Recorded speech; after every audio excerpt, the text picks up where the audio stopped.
On va commencer avec la santé au travail. Sandrine Weiss, bonjour. Bonjour. Alors, le retour au travail après une coupure, c'est parfois vécu comme stressant. On a identifié depuis longtemps le blues du dimanche soir, qui est ressenti par 50% des gens qui travaillent.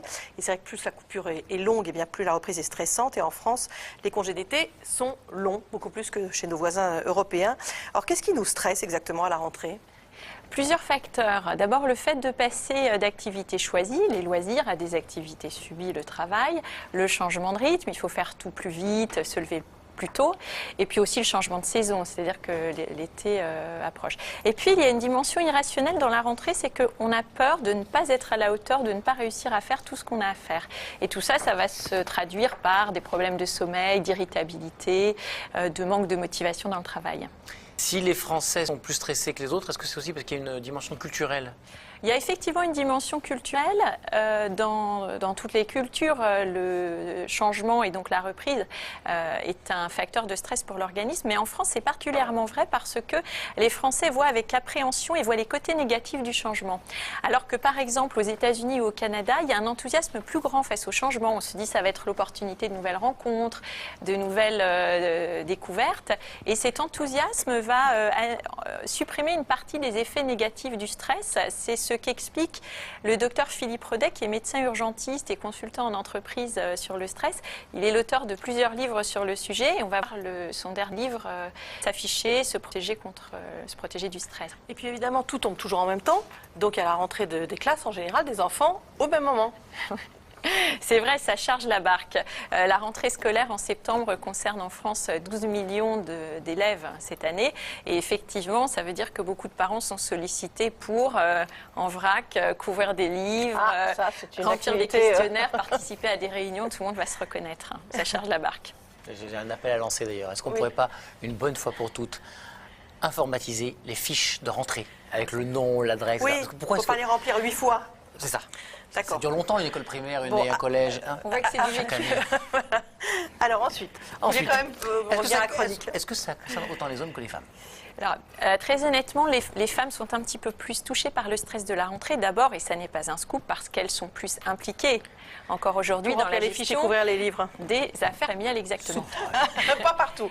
Mais voilà. Et il y a autre chose que souligne le docteur Philippe Rodet, c'est que les femmes souffrent plus souvent d'un déficit de confiance en soi, c'est-à-dire qu'elles vont plus que les hommes se dire j'y arriverai pas, je serai pas à la hauteur. Alors, bonne nouvelle toutefois dans ce tableau, les femmes produisent davantage une hormone qui est l'ocytocine, davantage que les hommes, et qui est une hormone protectrice contre les effets négatifs du stress.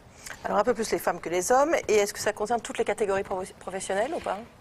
Ce qu'on remarque, c'est que les personnes qui sont exposées à un public sont plus sujettes au stress de la rentrée, par exemple les enseignants, les infirmiers, les caissières, le corps médical. Pourquoi ?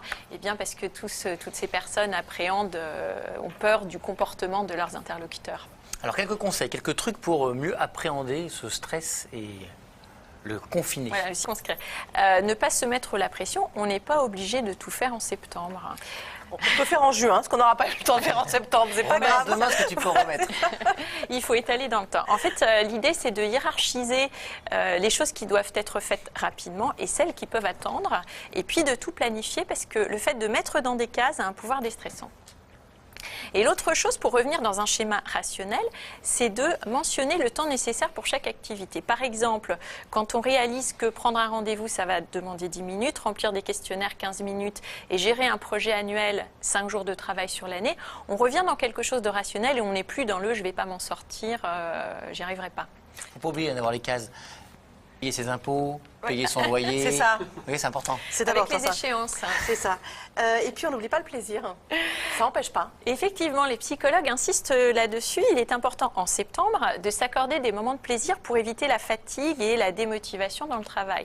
Ce peuvent être des plaisirs simples, faire un pique-nique le midi tant que le temps le permet, s'inscrire à une formation, voilà. Et puis la rentrée, c'est aussi l'occasion, il faut voir ça de façon positive, de nouvelles audaces ou de nouveaux comportements. Par exemple, apprendre à dire non, changer de style vestimentaire, parler à des collègues à qui on ne parlait pas jusqu'à présent. Non. On parle à tout le monde, non? Je sais pas, on cherche. J'ai visé personne. Je cherchais, oui. Les entreprises, elles peuvent aussi agir. Oui, alors je rappelle que les entreprises sont censées tout au long de l'année mettre en place des actions pour lutter contre le stress et pas seulement à la rentrée. Mais pour répondre à votre question, Benoît, précisément, il existe des actions simples et parfois amusantes. Je vais en citer une, c'est le cas d'un grand cabinet de conseil qui met en septembre dans les couloirs des poubelles et qui incite à faire un grand nettoyage d'automne. Et voilà, ça allège et ça déstresse.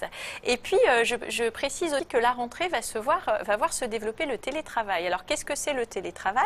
C'est le fait de travailler une partie de son temps chez soi. En général, c'est 1 jour ou 2 jours, évidemment en accord avec l'entreprise. Et ce télétravail permet de mieux concilier la vie privée et la vie professionnelle. Une remarque, parce que j'entends souvent cette critique, le télétravail n'est pas réservé aux entreprises grandes et du secteur privé. Par exemple, le télétravail existe déjà chez Pôle emploi et existe aussi dans une grande boucherie de 80 personnes. Évidemment, tous les postes ne sont pas... C'est compliqué de couper la viande à la maison. Alors, Vous la coupez à la maison, je vous la ramène demain. Et pour tous ceux qui ne travaillent pas, c'est important de s'adresser à eux aussi parce qu'effectivement, on est stressé de reprendre le travail, mais il est tout aussi stressant de voir cette dimension et de ne pas se sentir concerné par ça. C'est très stressant aussi. Alors donc, dans ce cas, si on souhaite travailler et que malheureusement, on ne reprend pas de travail en septembre, c'est important de se faire un programme avec des horaires réguliers, avec des activités pour avoir un vrai lien social et se sentir utile en attendant mieux. Merci beaucoup, Sandrine.